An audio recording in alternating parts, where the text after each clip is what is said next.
Šodien raidījumā vakara vēsti skatieties. Cēsīs aizvadīti Ķirbju svētki. Šonedēļ Valmierā noslēgsies vairāki ielu rekonstrukcijas projekti. Salacgrīvas vidusskola atzīmē 90 gadu jubileju. Noskaidrots īpašnieks radios konto dāvātajai automašīnai. Pēc vakara vēstījuma skatieties raidījumu Nopelnītais lasis.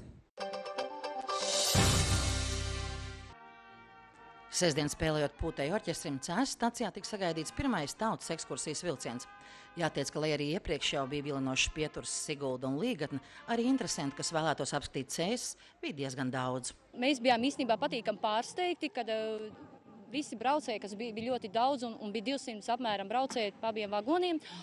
Pozitīvi bija tas, bija arī ne tikai latviešu valodā runājušie, arī krievu valodā runājošie un ļoti atraktīvi. Un īstenībā, kad bija Viktorīnas aptaujas, tad viņi ļoti aktīvi piedalījās. Un es domāju, ka šis brauciens mums ļoti izdevies. Un tie tautas ekskursijas dalībnieki, kas kā savu galamaršrutu bija izvēlējušies Cēsas, varēja gan apstīt pilsētu, gan viduslaiku pili, gan arī pabūt Ķirbju svētkos. Un tā kā Ķirbju svētkiem bija izraudzīts pils pagalms, tad, protams, neiztikt arī bez viduslaiku noskaņām. Viduslaikos ēda ķirbjus, gan ne tikai ēda, viņus izmantoja arī kā pudeles, gan arī citādi izmantoja arī kā laternas. Tāpēc jau mums ir slavenie Helovīna lukturi. Un vislielākā rosība jau bija pie šogad uzbūvētās viduslaiku maizes krāsnes. Un kamēr cepas maize, tikmēr top arī kaut kas no ķirbja. Te būs mūsu ķirbju biezenis. Galu galā, ja mēs ķirbju svētkus svinam, tad mums tas ķirbs ir arī jāēd. Un kā mēs te pat norunājām, tad ar mūsu vietējo citronu sauktu par cidoniju.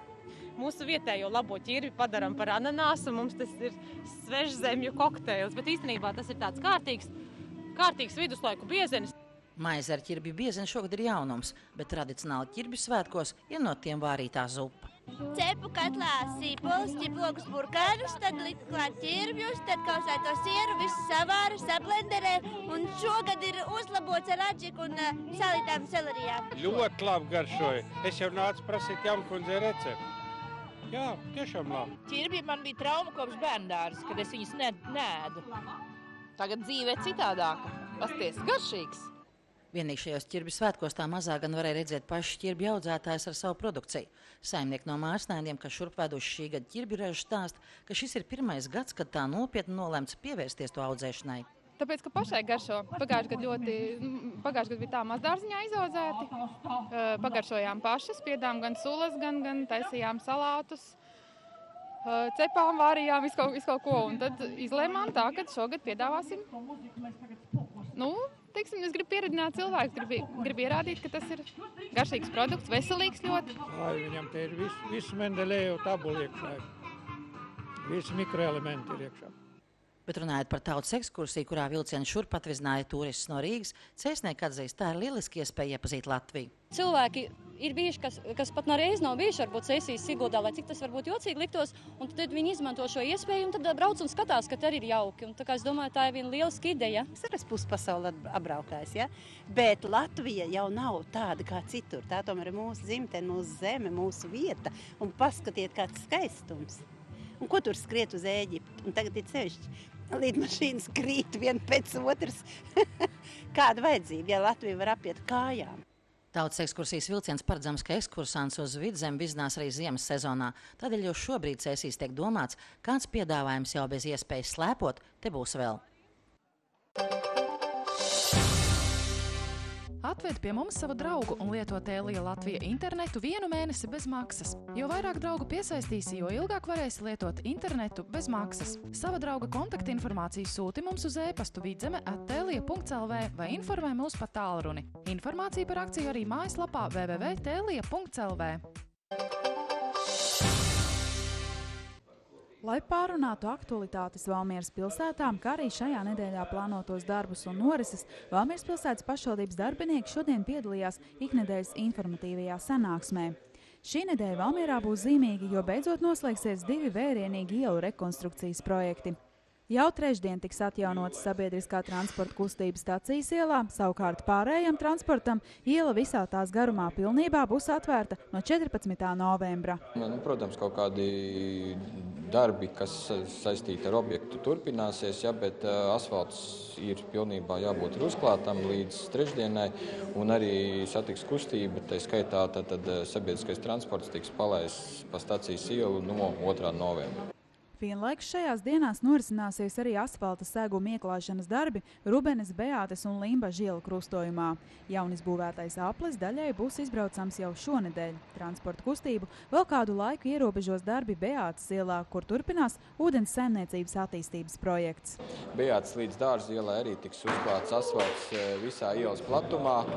Un tie darbi vēl šonedēļ turpināsies, un tos ir plānots pabeigt, ja ne līdz šonedēļas beigām, tad nākamā nedēļas sākumā. Ja, tā kā tur jau pilnībā viss aplis izbraucams nebūs šonedēļ. Praktiski varētu būt uz nākamā nedēļas vidu. Transporta kustību pilsētā nedaudz atvieglos satiksmes komisijas pieņemtais lēmums. Jau šonedēļ Kārļa Baumaņa ielas posmā no Rīgas ielas līdz iebrauktuvei uz pilsētas stāvlaukumu tiks atjaunota divvirzienu kustība. Sabiedriskā transporta pārsēšanās vieta vairs kā tāda nav, ir tikai pietura, un autobusi daudz mazāk jau tur brauc iekšā, tad arī tika pamatojoties uz ļoti daudzām arī ierosinājumiem un arī pretenzijām.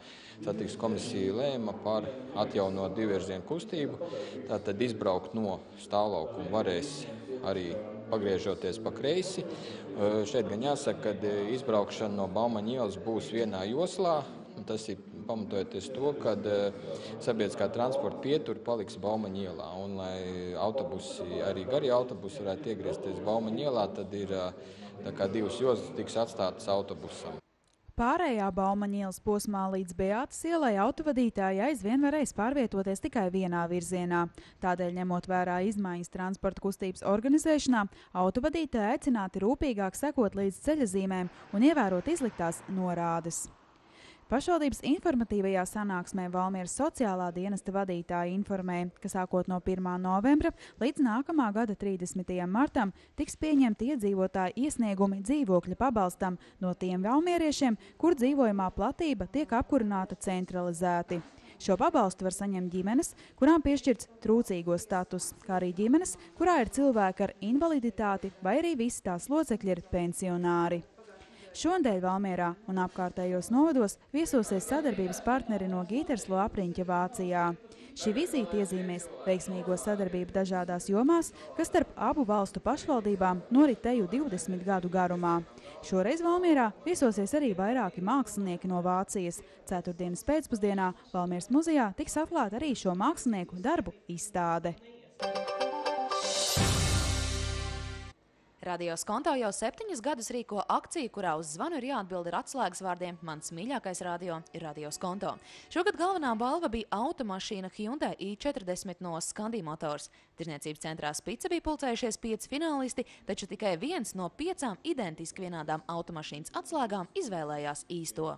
Aiziet! Ņemam vienu atslēgu. Ilze Zīberta-Tikute roku liek traukā, izvēlas vienu atslēgu un dodas pie auto. Nu?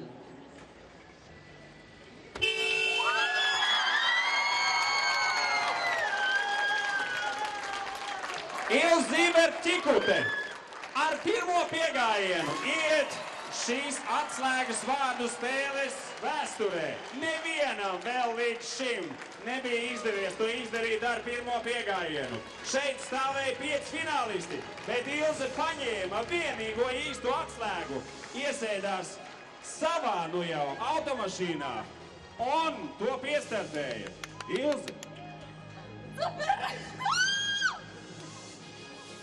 Redz, tā skan Ilzes Zīberta-Tikutes jaunais Hyundai i40. Pie jaunās automašīnas tika 25-gadīgā Ilze Zīberta-Tikute no Rīgas. Pirmo reizi galveno balvu saņēma pirmā akcijas fināliste. Mans mīļākais radio ir Radio Skonto. Labrīt! Halo! Jā. Labrīt, ko mēs esam sazvanījuši? Labrīt, Ilze. Ilze, te Rita Paula un Valdis Melders no Radio Skonto. Nopietni. Ilzē īsto automašīnas atslēgu palīdzēja izvēlēties mazais dēliņš, kurš jau sākumā zināja, ka mājās brauks ar jaunu automašīnu. Es visu laiku baidījos no tādas domas. Domāt tādu domu, es cerēju, protams, bet līdz pat šodienai, kad man dēliņš teica, mammu, mēs mājās brauksim ar jauno mašīnu, es mēģināju cilvēkam arī pastāstīt, ka varbūt tās, ka tomēr nē, bet sanāca, ka braucam. Galvenā balva – jauna automašīna. Katru gadu ir liels stimuls cilvēkiem visā Latvijā piedalīties šajā akcijā. Mums ir superīga mašīna. Un šogad arī to varēja just no iepriekšējos gadus arī bijušas lieliskas mašīnas. Un jebkura mašīna, kas tev neizmaksā ne santīmu, ir fantastiska, protams. Bet šogad varēja just, ka cilvēki tā reāli iefano. Viņi speciāli brauc uz spici, speciāli lasa aprakstus par to, kāds tas auto ir. Un tad ar tādu skumīgu nopūtu saka, jā, fantastiska mašīna, jā. Es ceru, ka man piezvanīs. Automašīna Hyundai i40 ir ne tikai skaista, bet arī ļoti ekonomiska. Šis ir īsts ģimenes auto patiesībā. Tāds, kā šodien redzēt laimīgā persona bija īsta ģimene. Lai piedalītos Radio Skonto auto akcijā, cilvēkiem tikai uz zvanu jāatbild ar atslēgas vārdiem "Mans mīļākais radio ir Radio Skonto".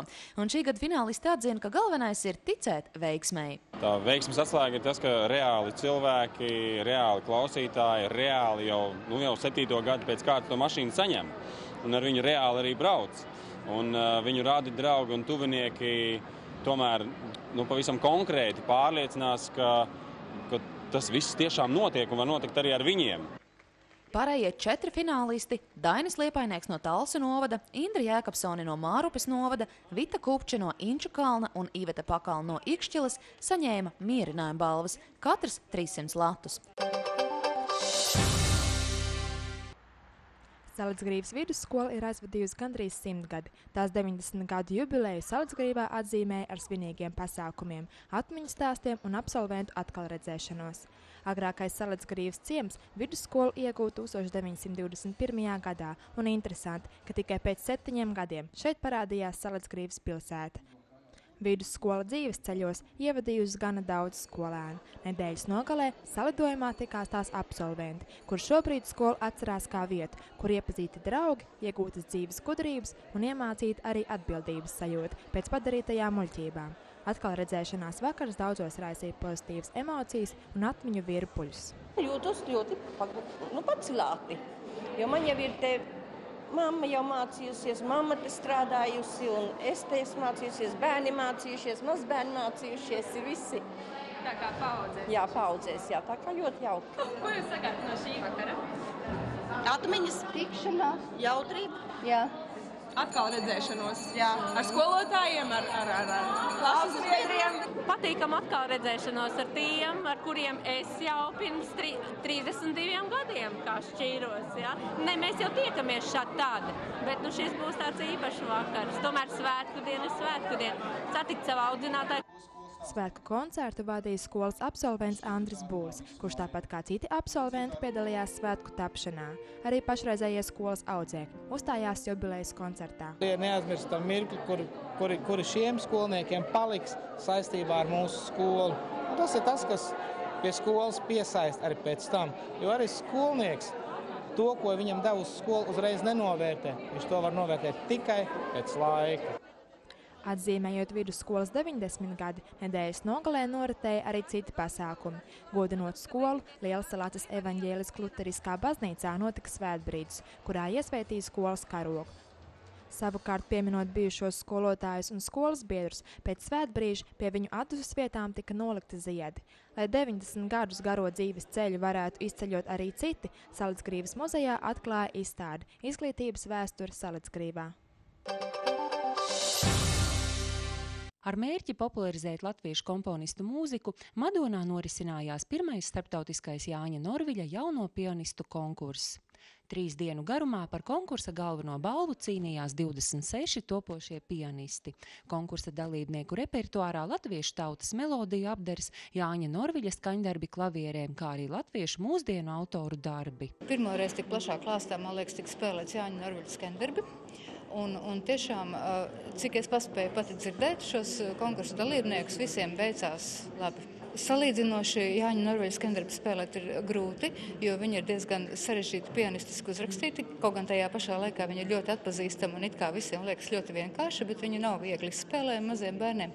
Bet vienalga gala rezultāts visiem beigās ir paticis. Jaunākā konkursa dalībniece Elizabete konkursam gatavojusies ilgi un nopietni, tomēr pirms paša konkursa tik un tā bijis pārņēmis liels uztraukums. Jā, biju uztraukusies. Kāpēc? Tāpēc, ka, ja es neuzvarēšu un nospēlēšu slikto, tad es darīšu.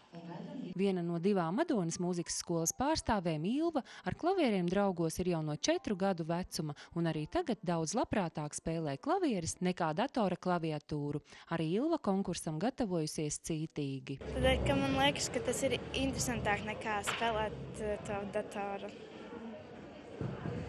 Dažreiz pat ir interesanti aizbraukt uz kādu konkursu un spēlēt, kad tu zini, ka tev ir tāda otrā vieta vai atzinība vai vienkārši.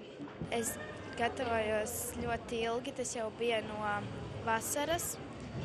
Un es arī vasarā braucu uz mūzikas skolu, trenējos ar skolotāju. Konkurss ir ne tikai topošo mūziķu skate. Arī žūrijas dalībnieki sniedz savu meistarību. Par konkursa kulmināciju izvērtās žūrijas komisijas locekļa Gdaņskas mūzikas akadēmijas profesora Slavomīra Vilka solo koncerts.